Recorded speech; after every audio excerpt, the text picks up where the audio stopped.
আসসালামু আলাইকুম সবাই, কেমন আছো আপুরা? আলহামদুলিল্লাহ ভালো আছি আমি। আজকে আমার আপুদেরকে হিসাব কেটে দেখাবো। তো হিসাব কাটার জন্য এরকম কাপড় লাগবে, আমি কাগজ দিয়ে দেখাচ্ছি। হ্যাঁ,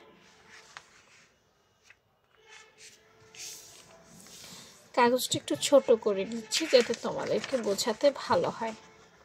দেখো, সিস্টেম বুঝে গেলে তুমি সেটা কাপড়েও করতে পারবা।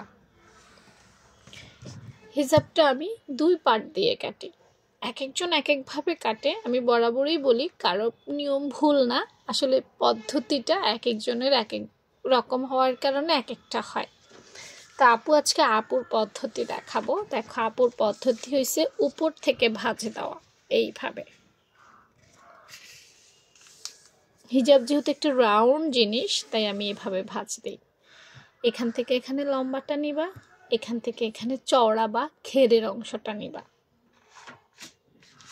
নেওয়ার পর খেয়াল করো, এখান থেকে রাউন্ড করে তোমাকে এইভাবে এই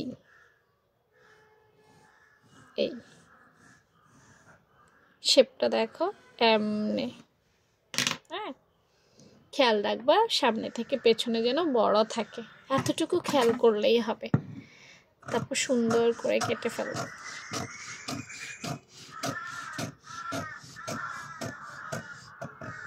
এই শেষ, হিসাব কাটিং হয়ে গেছে।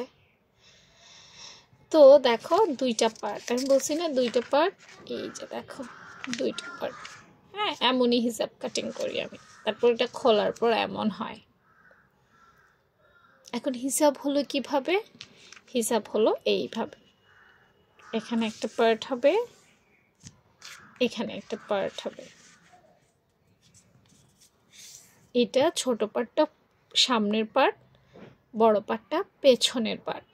বুঝতে পেরেছ? আর এই অংশটা হচ্ছে মুখের অংশ, যেটা আমরা ছোট্ট একটা পট্টি দিয়ে কেটে করে ফেলবো। এই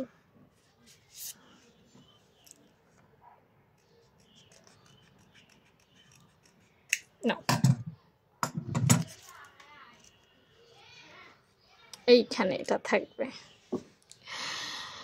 কত কিউট একটা হিসাব হয়ে গেছে। তো আমার আপুদেরকে বলবো, যারা সহজ সহজ কাটিংগুলো দেখতে চাও, সহজ নিয়মে রমা আপুর পেজগুলো ফলো রাখতে পারো। এছাড়া আমি অনলাইনে কোর্স করিয়ে থাকি, চাইলে কোর্সে যদি ভর্তি হতে চাও ইনবক্সে নক করতে পারো। ভালো থেকো সবাই, আল্লাহ হাফেজ।